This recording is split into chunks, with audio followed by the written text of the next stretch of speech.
안녕하세요. 뽀얀거탑의 아나운서 류일합니다. 여러분 한 주 동안 건강하게 잘 지내셨죠? 오늘도 조동찬 선배님 나오셨습니다. 안녕하세요. 네, 안녕하십니까. 네, 오늘 수요일인데 비가 오랜만에 많이 와요. 네. 비가 오면 저는 제일 바뀌는 증상이 온몸이 쑤셔요. 늙어서 나이 들어서 그런 거라고 하지 마세요. 이거 왜 그런 거죠? 저는 어김없이 그렇거든요. 저한테 그거랑 똑같아요. 3 곱하기 3은 해놓고 제가 9를 얘기하려고 하는데 9라고 대답하지 마세요. 이거랑 똑같은 거야. 아니 어린 사람들도 그럴 수 있잖아요. 이게 어떤 현상일 수 있는 거고. 예. 네. 일단 비 오는 날 뭐 기분이 약간 처지는 것, 뭐 예를 들면 우울감이라는 게 예전에는 무조건 나쁜 거라고 생각했는데 네. 요즘에는 조금 달라요. 사람의 모든 감정은 그런 변화는 네. 나를 나를 보호하기 위해 만들어진 거예요. 예를 들면 우울할 때는 사람의 액티비티, 그러니까 활동성이 떨어지거든요. 네네네. 뭐 너무나 당연하잖아요, 그렇죠? 그럼 왜 흐린 날 비가 오는 날 액티비티가 떨어질까? 예전에 우리가 이제 10,000년 전이 생각하면 인간의 현대 유전자가 이제 50년, 100년 이렇게 생각하는 게 아니라 유전자의 시간은 10,000년 정도로 한다면 그때는 비 오는 날 이런 위험해서? 것들이 위험하잖아요. 상대적으로 훨씬 더.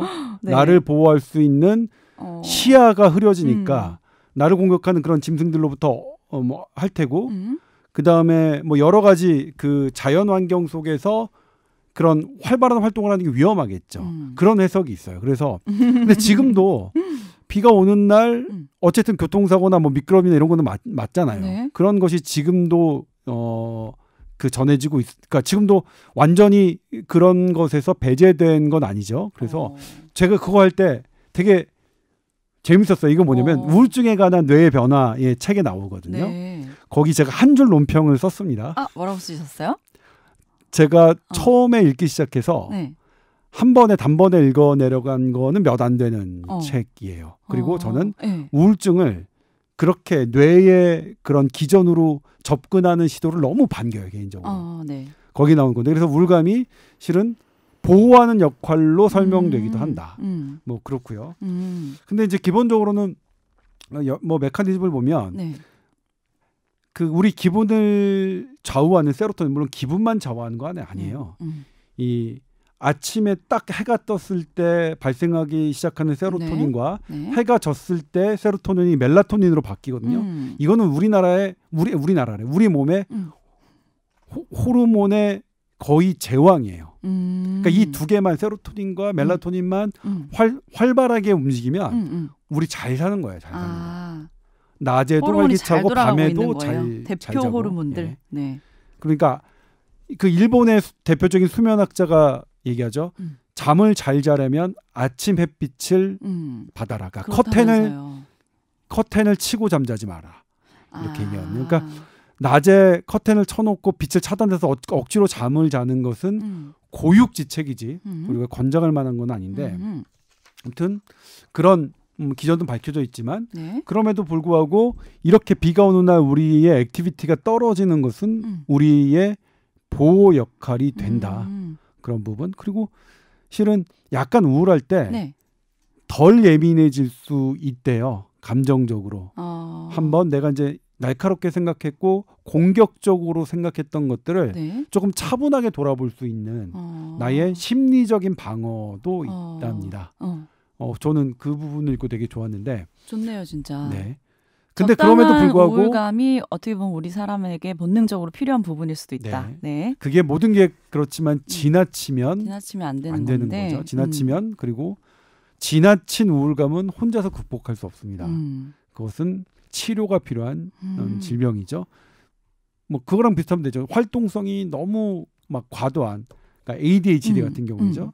그건 어쨌든 그것도 뇌의 기능이 조금 활발할 것 같잖아요. 활발해서 그렇게 과잉 행동이 나타날 것 같잖아요. 네. 아니에요? 치료제가 뇌를 활성화시키는 치료제를 주는 거예요. 왜? 그러니까 이렇게 부산한 이런 행동들이 뇌가 저하됐을 때 오히려 나오는 거예요. 뇌의 기능이. 그래요. 재밌죠, 이것도. 그렇답니다. 그건 왜 그런지 진짜 신기하네. 네. 그래서 왜 ADHD 때 이런 신경을 활성화시키는 게 왜 어떤 기전으로 작용하는지 처음에 몰랐어요. 처음에 몰라서 어쨌든 이거를 뇌를 조금 기능을 저하시키는, 예를 들면 뭐 그런 부분의 약을 했더니 더 악화되고 거예요? 반대로 뇌를 신경을 활성화시키는 약을 투여했더니 증상이 좋아지고 그래서 처음에는 이제 그렇게 경험적으로 쓰이게 됐다가 지금은 이제 조금 알게 되죠. 뇌가 고르게 그러니까 고르게 활성화된 게 아니라 어떤 부분 특정에서 그러니까 그런 건가? 우리가 평소에 막 정신없는 날 더 막 덜렁거리게 되잖아요. 그렇죠. 머리가 좀 잘 돌아가고 정리가 잘 된 그렇죠. 날은 오히려 좀 차분하게 네, 그렇죠. 딱딱 체계적으로 움직이게 되고 빙고. 그런 건가? 네. 아니 선배님은 우울증에 걸려보신 적 있으세요? 뭐 우울증 진단을 받은 적은 없어요. 솔직히. 네. 근데 우울증 약을 먹어본 적이 있느냐? 있습니다. 아 그래요? 네. 본인 스스로 판단했을 때 우울감이 좀 심해서? 네. 언제?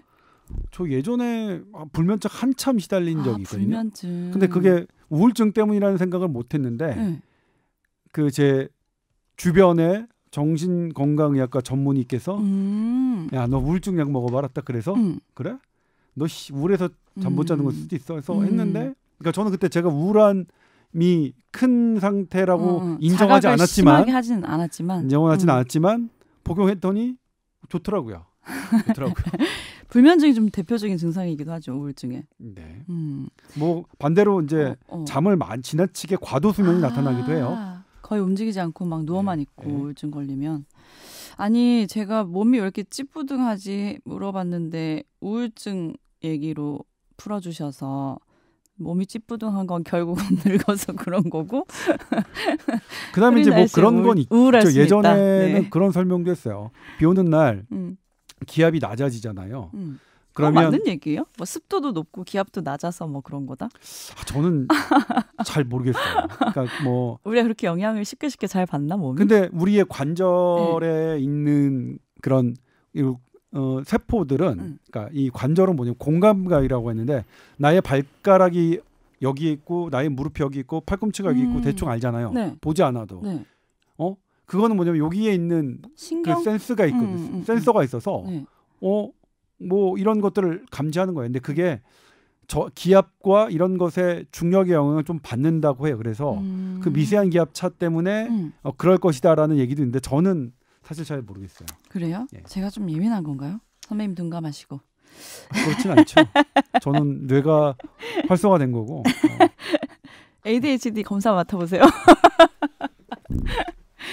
그렇습니다. 어쨌든 비 오는 날이지만 뭐 일부러 우울에 빠질 필요는 없잖아요. 우울감에. 그죠? 네, 그렇죠. 네. 활동적으로 또 움직이시면 괜히 나쁜 기분도 좋아질 수 있으니까요. 날씨에 너무 연연할 필요는 없을 것 같고요. 오늘 건강 상담 메일이 하나 왔는데 역시나 코로나 요즘 후유증에 대한 얘기 인터넷 기사에도 참 많이 나오고 주변 분들도 많이 걱정하시잖아요. 거기에 대한 상담 메일을 보내주셨어요. 안녕하세요. 오직 실력만으로 승부하시는 김명민 닮은 아닌데요. 조동찬 저는 기자님. 외모 비디오형이라니까요. 그러니까 이 한 줄 때문에 지금 엄청난 지금 또 토론을 저희가 했는데 사전 토론을 오직 실력만으로 승부하시는 김명민 가만히 있어봐. 지금 읽고 있잖아요. 김명민 하얀 거탑 주인공 닮은 조동찬 기자님 까지인데 이 문장이 자 실력만을 유일한 아나운서죠. 그러니까 오직 실력만으로 승부하는 요거가 누구를 수식하는 걸까? 김명민을 수식하는 걸까? 그러니까 조동찬을 오직 실력만으로 수식하는 승부하는 걸까? 김명민 닮은 조동찬 기자님 류일아 아나운서님이죠. 그러니까 실력만으로 승부하는 게 조동찬과 그러니까 류일아. 실력은 조동찬이고 김명민 닮은 아니죠. 이런 비주얼은 만약 류일아고. 실력으로 승부하는 게 저한테만 해당한다면 그 다음에 유일아 아나운서 앞에 다른 수식어가 붙었겠죠. 그렇죠?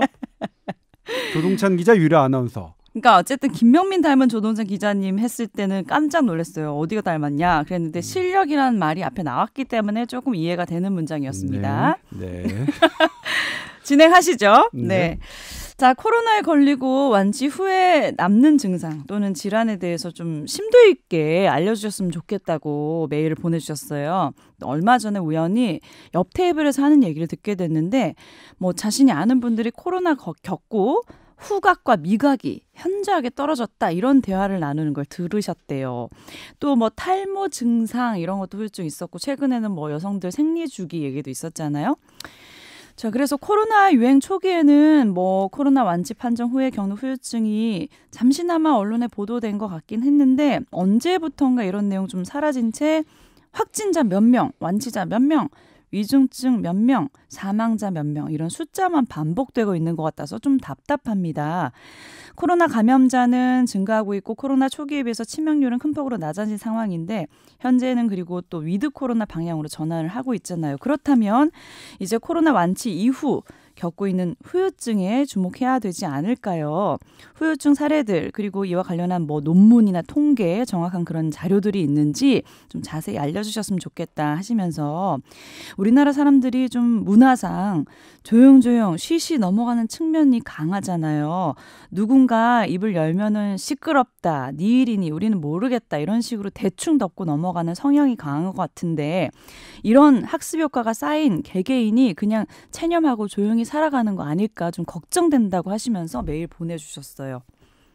우리가 후유증 얘기를 간간히 하긴 했는데 이 시점에서 또 좀 제대로 짚고 넘어가야 되는 거 아닐까라는 생각도 드는 게 이제 앞으로 위드 코로나의 어떤 제시 방향이 백신 패스에 대한 얘기 많이 나오잖아요. 근데 이런 후유증이 걱정되시는 분들은 또 백신 안 맞고 싶은 분들 분명히 계실 건데 이 미접종자들 어떻게 보면 어쩔 수 없이 차별이 되는 건 아닐까 그런 생각도 저도 스스로 좀 한 적이 있었거든요. 네. 예.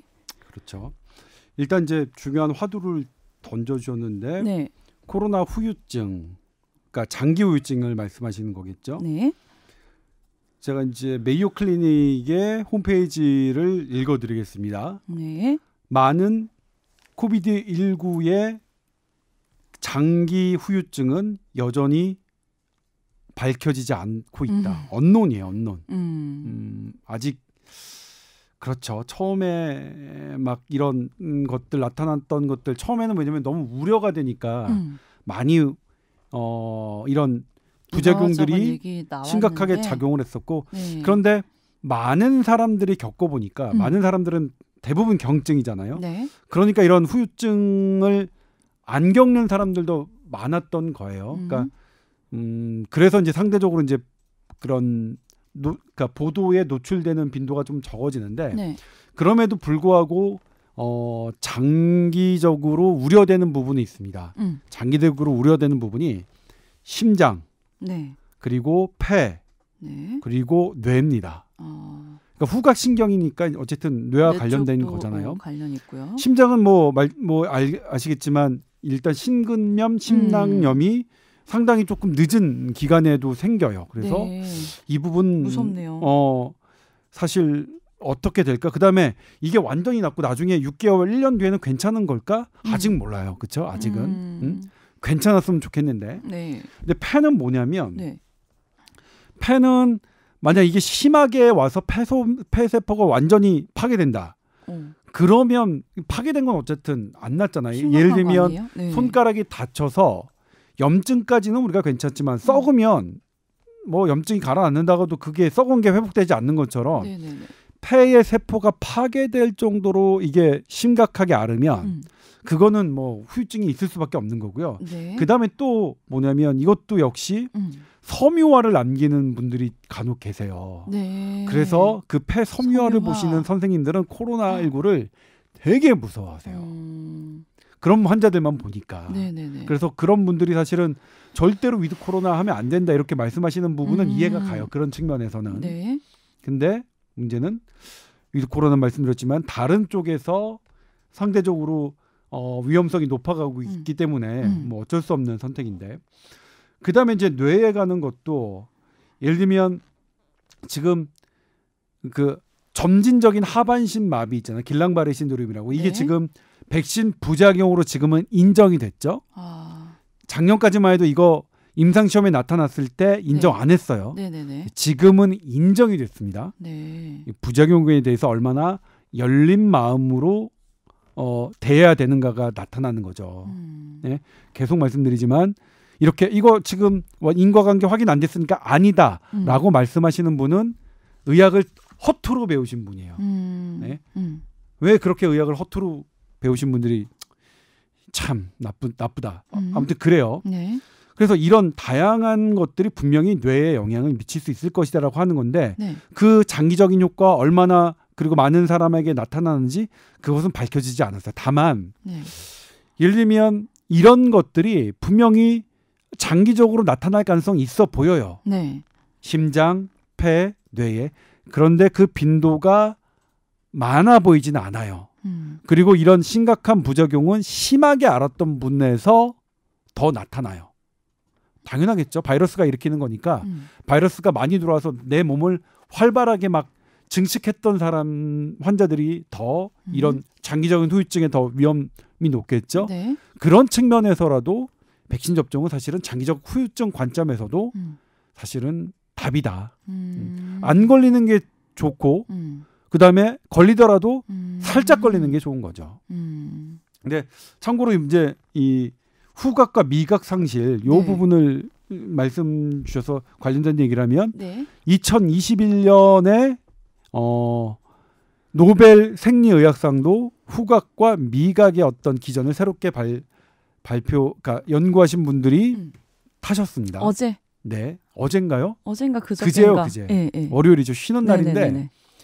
그때 우리나라 한탄 바이러스를 발견해서 백신을 까지 이어지게 하시는 한 박사님이 노벨상 후보로 올라가셔서 우리나라. 예. 정말 저도 그분이 선정되면 난리 날 뻔했어요. 제가 이제 그분이 선정되면 아시는 분이에요? 저는 알죠. 근데 그분이 제 스승님의 스승님 뻘이에요, 거의. 그러니까 네. 90세가 넘으셨거든요. 그래요? 네. 뭐 업적으로 따지면 노벨상을 받아도 전혀 손색 없다고 저는 생각해요. 받으셨으면 좋았겠다. 그런데 네. 저는 못 받으실 줄 알았어요. 네. 왜냐하면 노벨상은 이거 그냥 말씀드릴게요. 노벨상은 국력과 대학의 학벌 학력 그런 걸로 상당히 지배가 돼요. 힘. 제가 한 6년 정도 된 것 같아요. 그때 우리나라 서울의대의 석좌 교수님 역할을 하시는 분이 1년에 한두 달 정도만 석좌 교수를 하시는 거예요. 그분이 노벨 의학상 후보로 오르셨어요. 네. 그분은 하버드 의대 교수를 하셨다가 스탠포드로 옮기신 거예요. 그러니까 이분이 서울의대 우리나라 최고의 의과대학에서 이분 노벨상 탈 가능성 되게 높다. 그러니 조동찬 너 인터뷰해라. 그래서 그분의 인천공항에 딱 도착하실 때 제가 인천공항으로 가서 그 아주 시끄러운 그런 뭐 의자가 있는 그런 공간에 가서 인터뷰를 1시간 동안 했어요. 네. 정말 재밌었어요. 네. 그분이 이렇게 놓은 이런 것들을 보니까. 그런데 이분만 이제 노벨 의학상 타면 나는 단독 인터뷰다. 완전 기대에 부풀고 모든 논문 업적이 그분을 초월하는지는 않았거든요. 그 집계에서. 네. 그러니까 그 논문 업적 평가하는 사이트에서 유력했군요. 유력한 네. 노벨상 후보로 찍었죠. 네. 근데 그분이 안 됐어요. 그러니까 국내에 유수한 학자분들이 저한테 말씀하시더라. 동찬아, 노벨상은 그렇게 돌아가는 게 아니야. 점수로 따지는 게 아니야? 일단 국력이 작용하고요. 네. 국력 중에서 또 뭐냐면 그분이 왜 안 됐냐를 분석하시는 분 중에 제가 고개를 끄덕였던 부분은 실제로 사실인지 아닌지는 모르겠지만 우리나라 유명 의과대학의 교수님이 저한테 하신 말씀입니다. 뭐라고 했냐면 대학별로 되게 치열한데 그분은 그러니까 하버드에 있다가 스탠포드로 옮기셨단 말이에요. 그러면 하버드 동문들이 절대로 그분을 밀지 않는데요. 스탠포드로 가신 분이니까. 아, 진짜요? 그리고 스탠포드 동문들도 그러면? 입장에선 저분은 원래 스탠포드가 아니야 하버드에 있다 오신 분이야. 그러니까 절대로 밀지 않는데요. 이 동문의 힘이 되게 커서 실은 잘 보면 미국이나 유럽이나 이렇게 뭐 아시아의 국가들이 이제 번갈아 가면서 봤는데 아시아 국가는 주로 중국과 일본. 뭐 인도가 되고 네. 미국, 유럽인데 대학도 사실은 뭐 하버드 대 스탠포드 대 존스홉킨스 대 이렇게 쭉 돌아가면서? 있어요. 예. 실은 2019년도에 제가 미국에서 하버드 의대 노벨 의학상을 타신 분을 서울 의대에서 초청을 해서 제가 단독 인터뷰를 했어요. 네. 해서 갔는데 제가 그러니까 사전에 공부를 해야 되잖아요. 공부를 하고 관련 논문을 딱 찾는데 아니 이 관련 연구는 다른 사람의 논문 이런 것들이 더 있어요. 특징적으로. 제가 그래서 그거를 연구하신 분에게 여쭤봤어요. 아니 근데 저는 이게 무식하니까 제가 틀리게 찾은 걸 수도 있는데 제가 구글 검색을 해봤더니 이분은 사실은 저쪽 곁다리고 이분은 다른 분들이 더 왕성한 활동을 하셨는데 그게 이제 암세포가 산소를 이용하는 방법 그런 메커니즘에 관한 거였는데 똑같은 말씀을 하시더라고요. 맞다. 자기네들도 하버드 그 의대 그분이 그러니까 받을 줄은 몰랐다. 만약 요 분야에서 상을 받는다면 인도에 다른 연구자가 더 있는데 그분 말고 이분이 받는 거는 정말 의외인데 그것은 미국이라는 국력과 하버드 대학이라는 학력이 결합된 거 아니겠냐라고 말씀을 하셔서 뭐 그런 부분이 작용한다. 그래서 저는 뭐냐면 실망이네요. 노벨상이 약간 취지가 많이 흐려지는 것 같기도 하고 저는 그래서 노벨상에 대한 약간, 환상을 이제 좀 버릴 때가 되지 않았나. 같네요. 저 아직 환상이 있었는데 네. 전 세계에 막 단독적으로 대단하신 분이 받는 상인 줄 알았는데. 네. 뭐 대단하신 분들이 받긴 했죠. 네. 그런데 그 대단하신 분들이 어떠냐면 본인도 대단하시지만 본인이 태어난 국가와 본인이 졸업한 대학이 대단했기 때문에 그런 거지. 실은 우리나라도 사실 껌껌이 보면 우리 한국인도 제가 보기에는 이게 왜 저기랑 밀리지? 그러니까 이거 뭐 예술 작품하고 학문의 업적을 평가하는 건 예술 작품과 비슷해요. 그렇네요. 누가 제일 훌륭하다 얘기하기가 되게 어려워요. 어려운 거죠. 네. 엊그저께 뭐냐면 우리 이제 이현식 선배가 이 뽀탑을 들으신 이현식 선배가 네. 그 콩쿠르 쇼팽 콩쿠르 그거에 점수에 이제 그런 것들 정치력 뭐 이런 것들을 쓰셨는데 네. 저 보고 아 쇼팽 콩쿠르상도 네. 그렇구나. 근데 노벨상도 그런 얘기들이 파다해요. 네. 그리고 저한테 말씀해 주시는 국내 유수의 전문가분들은 노벨 의학상은 그래서 우리나라가 어렵다. 그 말씀들을 하세요. 근데 그래서 뭐냐면 노벨상을 탄 게 훌륭한 것도 있지만 노벨상을 타지 않은 게 정말로 노벨상을 탄 업적과 견주어서 뭐 뒤지느냐? 그런 건 저는 아니다. 그렇게 생각하지 않아요. 저는 우리나라에서도 노벨상 후보 이번에 노벨상을 받으신 그런 업적하고 제가 찾아서 이거보다 더 훌륭하다라고 하는 건 저는 10개도 더 찾을 수 있어요. 일단은 그러니까 후보에 오르신 분들 보면 대부분 다 훌륭하신 분들이고 네. 후보는 어떻게 올라가는 거예요, 그러면? 후보는 그분 노벨상 위원회의 그런 해마다 그렇게 하시는데요. 추천을 해가지고 네. 그분들이 하는데 그 노벨상 수상 그 추천위원들이 대부분 뭐 하버드, 스탠포드 뭐 어디야 영국의 뭐 무슨 영국의 대학 이름이 생각이 안 나죠. 영국의 되게 유명한 옥스퍼드, 뭐 캠브리지 뭐 그런 분들이겠죠. 네. 그다음에 뭐 독일의 뭐 무슨 대학 뭐 그런 분들이니까 그리고 일본의 동경대, 뭐 와세다대, 뭐 인도의 무슨 대 이렇게 되겠죠. 그러니까 우리나라는 상대적으로 노벨상에 대해서 불리한 입장이고 그래서 뭐냐면 우리나라 노벨상 탔으면 좋겠지만 우리나라가 노벨상 못 타는 곳에 대해서 더 이상 컴플렉스를 안 가져도 왜 우리나라는 노벨상을 못 나올까? 이런 거 저희는 버려야 될 때라고. 노벨상 그까이 거 뭐라고. 예?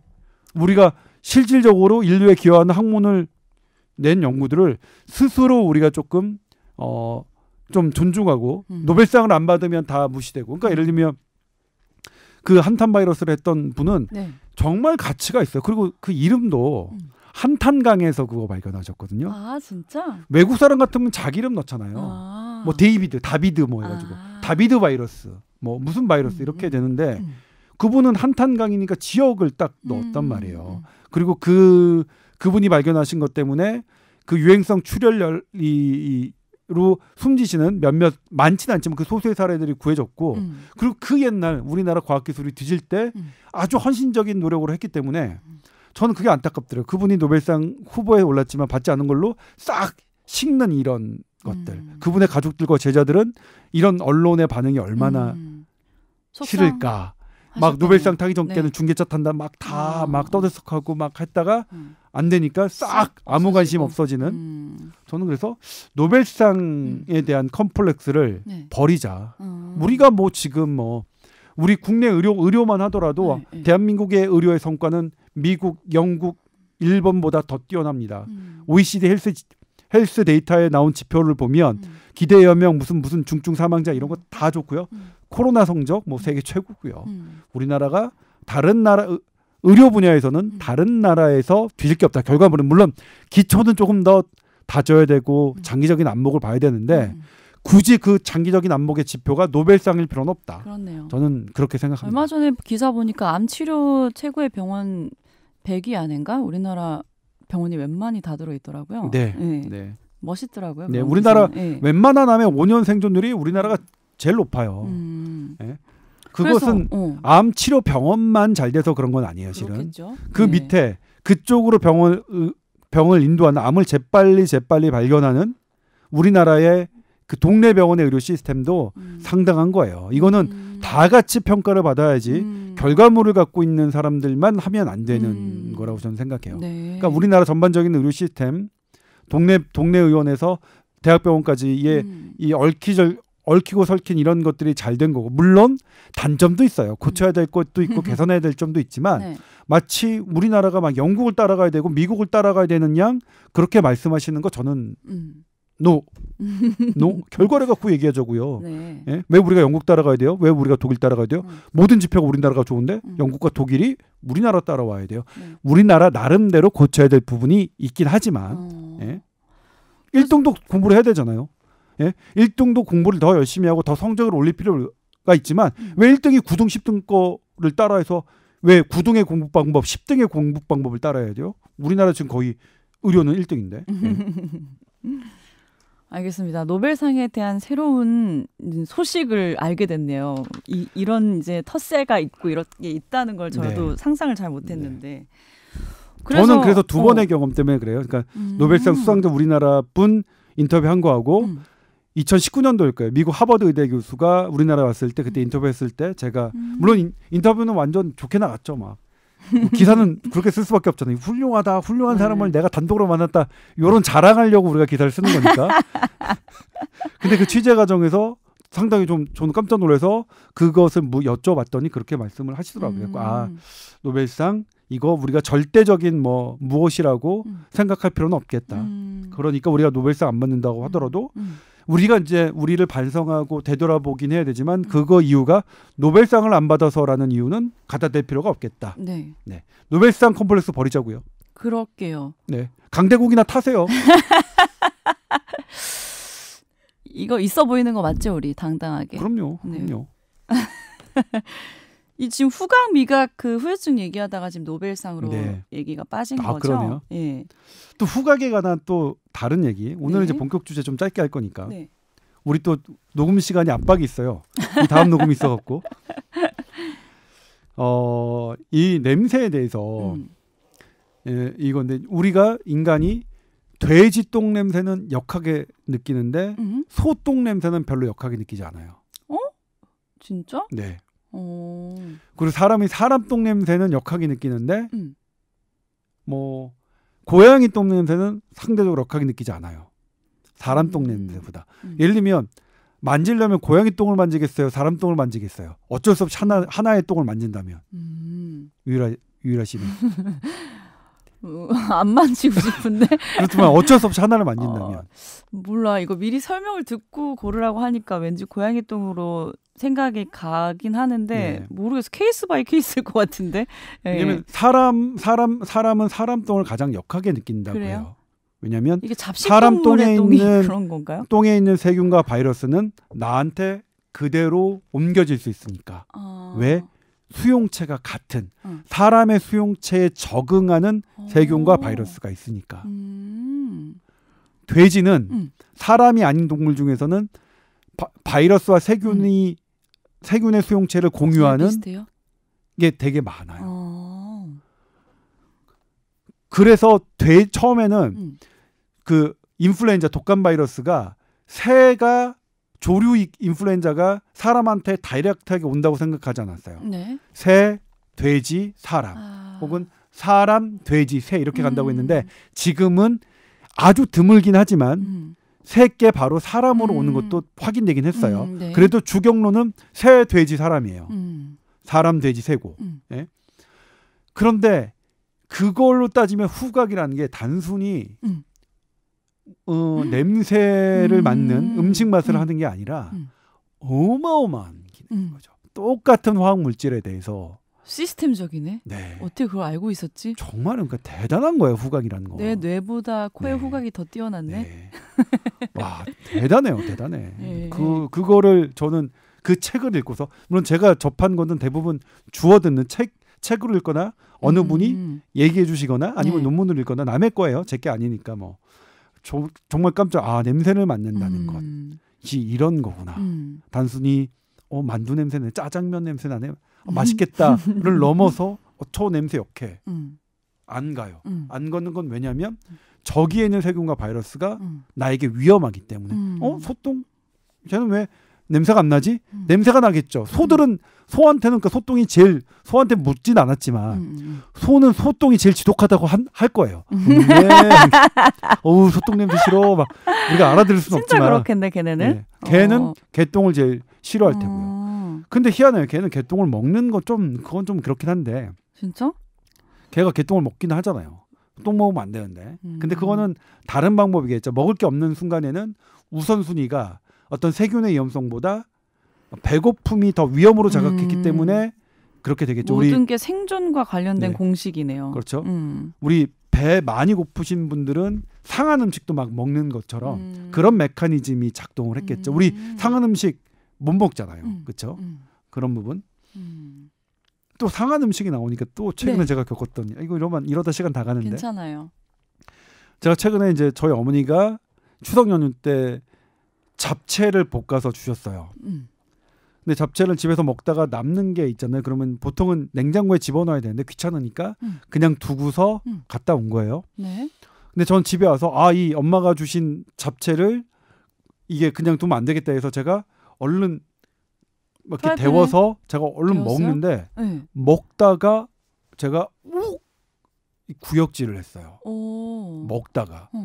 그래서 그거를 버리고 다시 그 프라이팬의 냄새를 맡았더니 상한 냄새가 막 나는 거예요. 와, 내가 어떤 생각. 그러니까 예를 들면 왜 나는 처음에 이 구역질을 할 동안 상한 냄새를 못 맡았을까? 그때는 뭐냐면 우리 어머니가 해주신 이 잡채를 버려서는 안 된다. 다 먹어야 된다라는 생각 때문에 그 냄새를 못 맡았던 거고, 그 구역질을 하고 난 다음에는 너무 내 스스로가 원망스러운 거예요. 계속 배가 아픈 것 같고 컨디션이 안 좋은 것 같고 그다음에 이제 이게 뭐지, 뭐 살모넬라균은 잠복기가 몇 시간이고 뭐 있다가는 내가 엄청 설사를 하겠구나. 그래서 이게 배 아픈 걸다 이거 예방약도 없고 이거 어떡하지 하고 있는데 그 다음 날이 지나도록 설사를 안 하는 거예요. 탈이 안 났어요. 내가 탈나지 않을 정도의 양을 먹었는데 나는 상한 음식을 먹었다는 것 때문에 괜한 사서 괴로움을 겪었구나. 그러니까 이제 그 우리 원효 대사님이 그 해골바가지에 썩은 물을 드셨던 일체유심조라는 게 어마어마하구나. 나는 그 구역질을 잊게 하는 그것을 냄새를 못 맡았고 그다음에 나한테 아무 해도 안 될 정도의 양만 먹었으면서도 끙끙 앓고 이런. 추석 때 원효대사의 깨달음을 얻으신 거예요. 네, 직접 체험한 거죠. 체험. 제가. 내가 근데 사람이 변했다는 거 왜 내가 못 느꼈지? 더 바뀌어야겠다. 더 느껴야겠어. 더 상한 음식 많이 먹어야겠어. 그랬군요. 네. 그래요. 쓸데없는 고민 나중에 지나고 나면 왜 했나 싶은 것들 진짜 많잖아요. 그러니까요. 네. 그러니까 저도 어차피 탈도 안 날 건데 아무 이상도 없었는데 나 막 다시는 상한 음식 그런 엄마가 해주는 음식 버리는 거 있다 그런 것에 천착하지 말고 무조건 안 먹을래. 이제 프라이팬에 있거나 냄비에 있는 찌개들 난 다시는 안 먹을래. 막 이렇게 다짐을 했어요. 근데 그런 마음이 백신 후유증에 똑같이 이제 적용되잖아요. 근데 이거는 좀 마음이 다른 것 같아. 네, 약간 그래서 이제 심각한 중증까지 이제 갈 수 있을까봐 두려운 거잖아요. 네. 네. 그래서 이제 코로나 후유증, 코로나 후유증 그렇죠. 코로나는 예를 들면 이게 뇌로 후각신경을 타고 뇌로 가는 것 같아요. 후각신경을 타고 가는 경로는 미세먼지 때 그렇게 밝혀졌어요. 그래서 이 연구진이 왜 코가 맹맹하지? 그거는 당연히 뇌에 영향을 후각신경에 관여한 뇌에 영향을 미쳤을 거니까 그런 거잖아요. 네. 그래서 그런 것들을 좀 해봤더니 맞아요. 그러니까 이 미세먼지를 연구했던 그 트랙 그대로 했더니 그런 거예요. 근데 이게 얼마나 갈지는 뭐 안 날지는 몰라요. 근데 우리가 함부로 얘기할 수는 없는 게 새로운 것에 대해서 에볼라 바이러스 예전에 한 메르스 전에 우리나라에선 단 한 명의 환자도 없었지만 네. 아마 공포에 떨었어요. 전 세계가. 네. 그거 너무 치명률이 높아서. 네. 그리고 미국에 갔던 의사가 감염돼가지고 막 그게 생중계됐죠. 그 에볼라 환자가 그쪽에서 아프리카 어디죠? 무슨 시에 무슨 나 뭐 해가지고 가서 뭐 구급차에 와서 막 치료받는 데까지 가기까지 과정이 막 중계되고 저는 그 CNN 그 중계화면을 받아다가 리포트를 하고 막 그랬었는데 네. 그 의사가 완치됐다. 그것도 대대적으로 보도됐는데 네. 근데 나중에 그분이 눈에 뭔가 이상이 생겼어요. 봤더니 그 뒤에 고름이 있었고 그 고름에 딱 봤더니 에볼라 바이러스가 나타난 거예요. 아 이게 완치라는 개념이 함부로 얘기할 수 없는 거구나. 그래요. 그래서 코로나도 사실은 지금 완치의 개념을 함부로 완치라고 하지 말자라고 네. 하시는 분들도 있어요. 그래서 네. 장기적인 후유증은 우리가 단언할 수는 없는데 네. 그래도 코로나19는 에볼라와 달리 대단히 많은 사람들이 걸렸기 때문에 그렇게 에볼라처럼 그렇게 드문 사례가 있었다면 훨씬 더 많이 나타났을 텐데 그 정도는 아니니까 우리가 방심할 것도 아니지만 지나치게 걱정할 것도 아니다. 요런 말씀은 드릴 수 있을 것 같아요. 네. 아직은 지켜볼 단계지만 후유증에 대해서 너무 또 겁낼 필요까지는 네. 없다. 네. 그렇습니다. 오늘 본격 주제는 뭐였나요? 근데? 본격 주제는 네. 백신 부작용 인정 사례인 거죠. 우리가 백신 패스와 더불어서 그러니까 백신 부작용 인과성을 인정받은 일반 환자는 53.4%, 사망자의 경우는 단 0.3%였다. 네. 예. 그러니까 거의 인정을 받지 못했네요. 사망자의 인정 네. 사례가 적죠. 네. 사망자일수록 더 엄격하게 봐야 되는 이유는 분명 알 것 같아요. 그리고 네. 두 가지가 있어요. 일반 경증 환자는 너무 많으니까 통계적으로 입증하기가 쉬워요. 근데 사망자는 드무니까 통계적으로 입증도 안 되고 한 건 있는데 오케이 인정, 다른 한 건 있는데 오케이 인정, 이게 안 된다는 거죠. 그렇죠. 예. 그렇죠. 그렇게 어려운 점은 있는데 네. 근데 이것에 대해서 방송기자연합회가 사실은 세션을 하나 했었습니다. 백신을 활발하게 접종을 유도하면서도 백신 패스는 그런 거죠.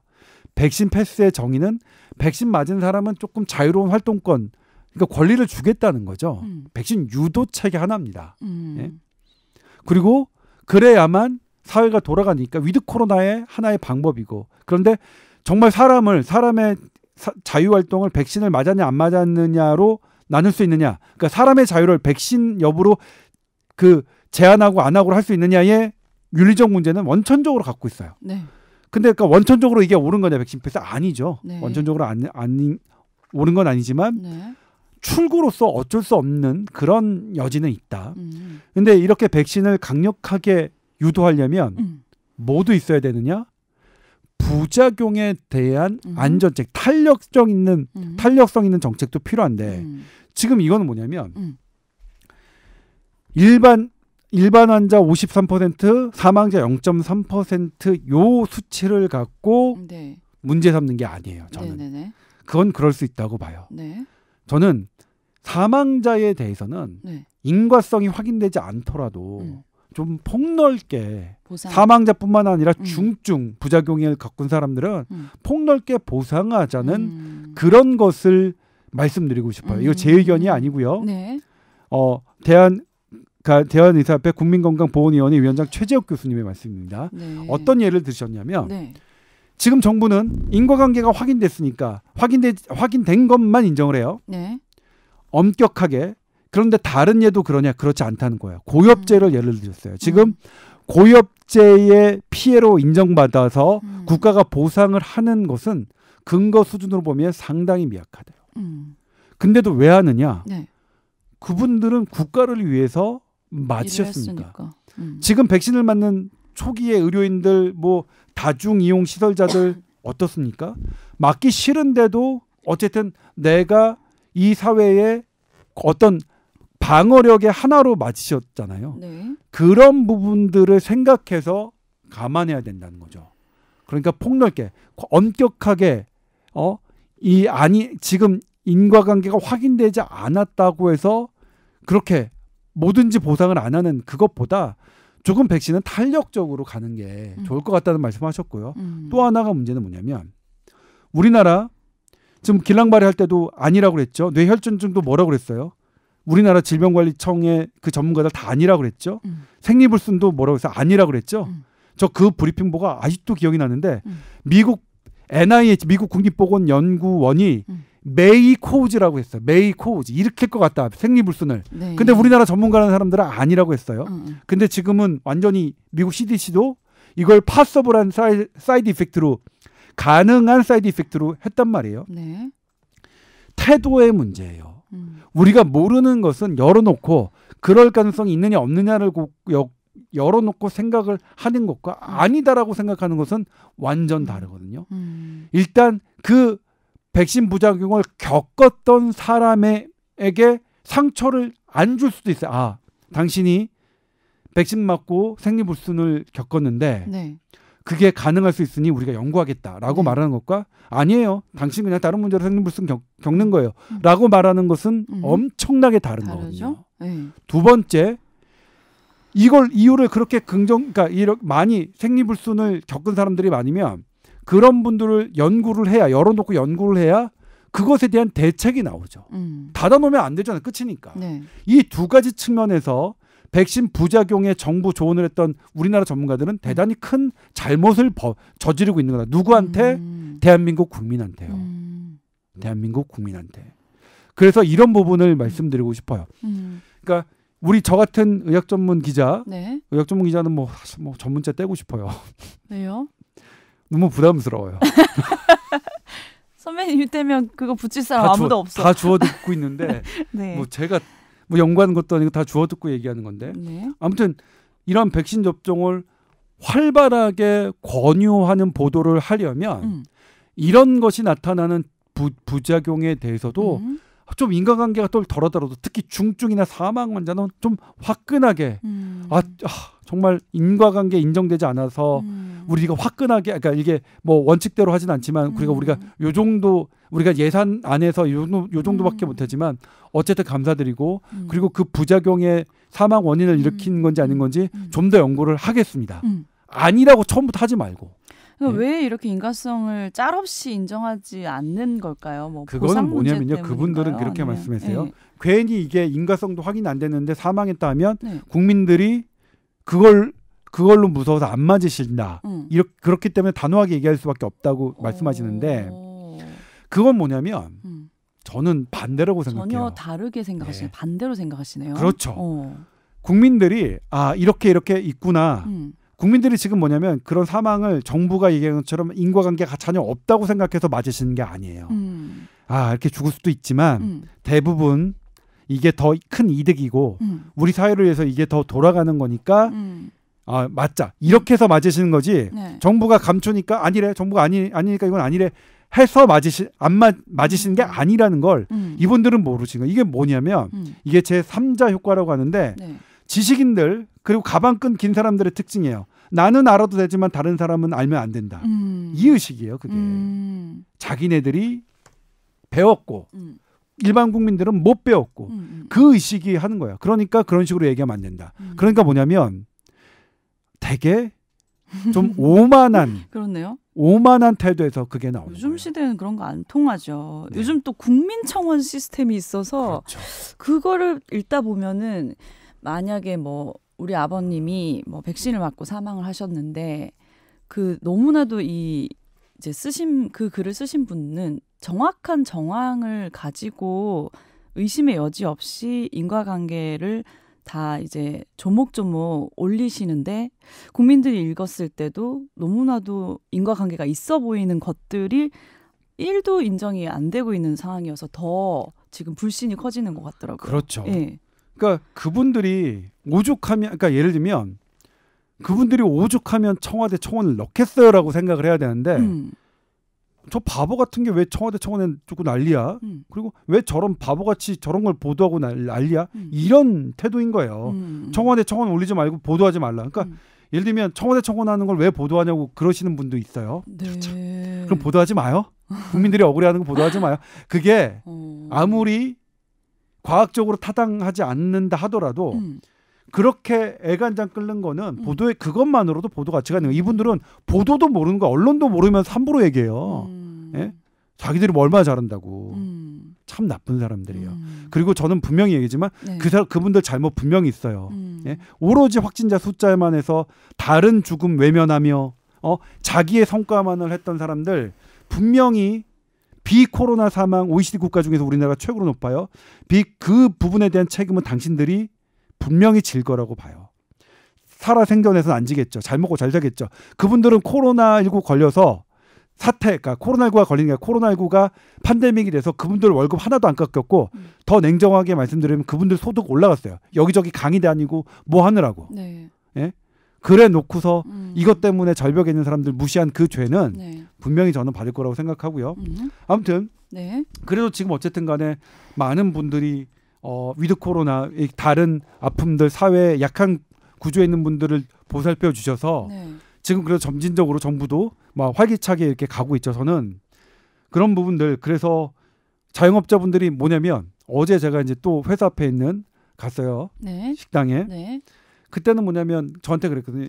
그때 9시까지인데 8시 50분인데 정리를 안 하셔서 이거 빨리 정리해서 단속 넣으면 큰일 날 했더니 이래주구나 저래주구나 마찬가지인데 뭐라고 그러고 도대체 언제까지 그래요? 그 굵고 짧게 끝난다면서 하셨던 분이 어제는 조금 얼굴 표정이 밝아지셔서 왜 그래요? 했더니 끝이 보이는 것 같으니까 희망이 있으니까. 예? 그렇게 어쨌든 더 나락으로 떨어진 분들이 아예 나락으로 떨어지면 위드 코로나에도 회복이 안 돼요. 그러니까 뭐냐면 정말 그 손이 그러니까 염증이 있을 때 항생제가 들어가야 낫는 거지. 네네. 다 썩은 다음에 항생제가 들어가도 썩은 건 그냥 잘라내야 맞아요. 돼요. 네. 그러니까 자기네들은 항상 그냥 따뜻한 데만 있으니까 그렇게 생각하시는 건데 아무튼 그런 분들보다 네. 지금은 이쪽에 계신 분들이 많아서 희망이 보이는데 그럼에도 불구하고 백신이 우리가 완벽한 답은 아니라는 건 뭐 입증이 됐죠. 네. 완벽한 답은 아니지만 그래도 우리가 살아갈 수 있는 여지는 주니까 백신을 좀 많이 계속해서 맞으셨으면 좋겠고 그 대신 이 백신 후유증으로 중대한 어떤 치명상을 입으신 분들에게는 네. 많지 않잖아요, 솔직히. 네. 그러면 우리가 좀 포근하게 인과관계가 없더라도 입증되지 않았더라도 포근하게 이렇게 좀 보상해주는 그런 그러게요. 게 있었으면 좋겠어요. 네. 예.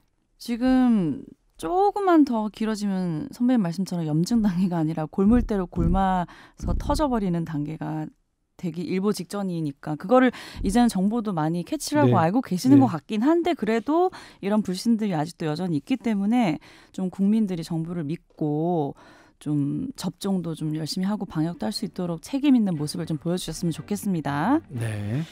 자, tower@sbs.co.kr로 또 궁금한 거 많이 메일로 보내주세요. 오늘 여기까지 할까요? 네. 다음 주에 뵙겠습니다. 감사합니다. 고맙습니다. 네.